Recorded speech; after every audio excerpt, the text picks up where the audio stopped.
Assalamualaikum warahmatullahi wabarakatuh. Perkenalkan, nama saya Gama Agil Prayoga dengan NPM 23210196. Di sini saya akan mengerjakan tugas UTS video mata kuliah metode penelitian muamalah dengan dosen pengampu Bapak Muslim SHI MHI dengan tema kerangka berpikir ilmiah dan kriteria metode ilmiah.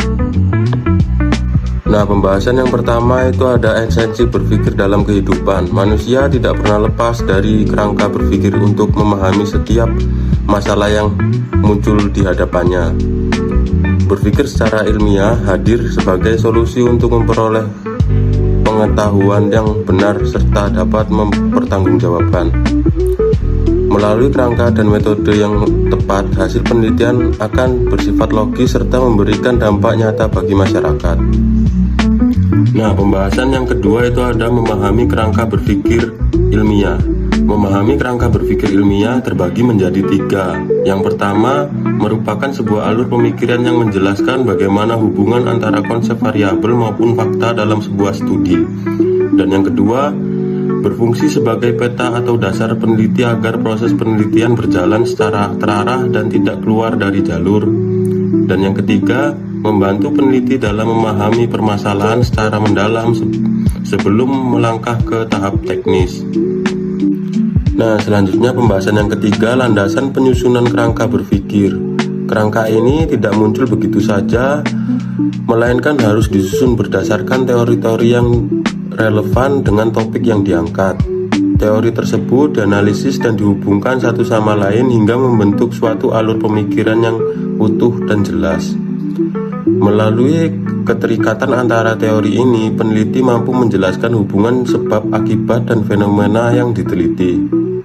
Selanjutnya pembahasan yang keempat ada karakteristik kerangka berpikir ilmiah. Terbagi menjadi 3. Yang pertama itu ada logis dan rasional, harus sesuai dengan nalar manusia dan didukung oleh landasan teori yang kuat. Dan yang kedua ada sistematis, tersusun dengan rapi mulai dari tahap awal identifikasi hingga tahap penarikan kesimpulan. Dan yang ketiga ada objektif, seluruh pemikiran harus berlandaskan fakta yang ada tanpa dicampuri oleh kepentingan pribadi.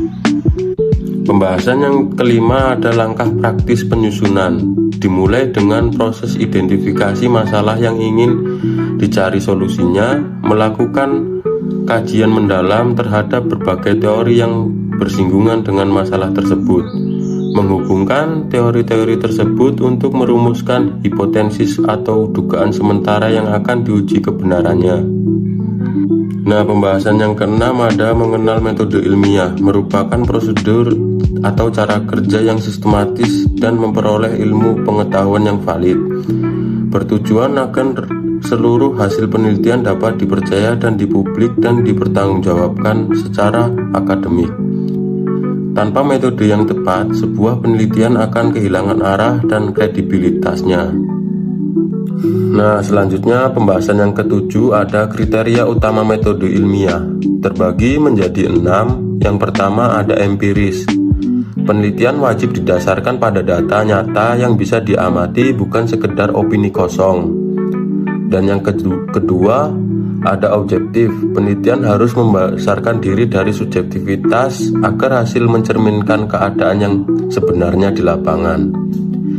Dan yang ketiga ada sistematis. Setiap tahap mulai dari pengumpulan hingga analisis data dilakukan secara runtut dan teratur. Dan yang keempat ada logis.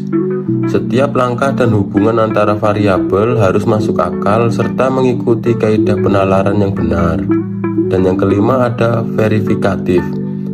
Hasil yang ditemukan harus bisa diuji atau dibuktikan kembali kebenarannya oleh peneliti lain. Dan yang terakhir yang keenam ada konsisten.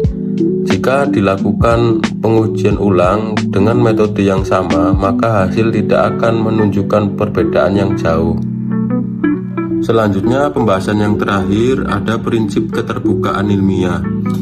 Sebuah penelitian harus bersifat terbuka untuk dikaji, dikritik maupun menerima saran dari pihak lain. Kritik bukan untuk menjatuhkan, melainkan menjadi bahan evaluasi demi meningkatkan kualitas karya ilmiah tersebut. Dengan keterbukaan, ilmu pengetahuan dapat terus berkembang dan mengalami perbaikan dari waktu ke waktu. Nah, kesimpulannya, kerangka berpikir dan metode ilmiah adalah dua pilar yang tidak bisa dipisahkan dalam dunia penelitian. Sinergi keduanya melahirkan karya sistematis, logis, serta memberikan kontribusi bagi perkembangan ilmu pengetahuan. Sebagai peneliti, penguasaan terhadap kedua aspek ini adalah kunci utama untuk menghasilkan solusi bermanfaat bagi kehidupan masyarakat.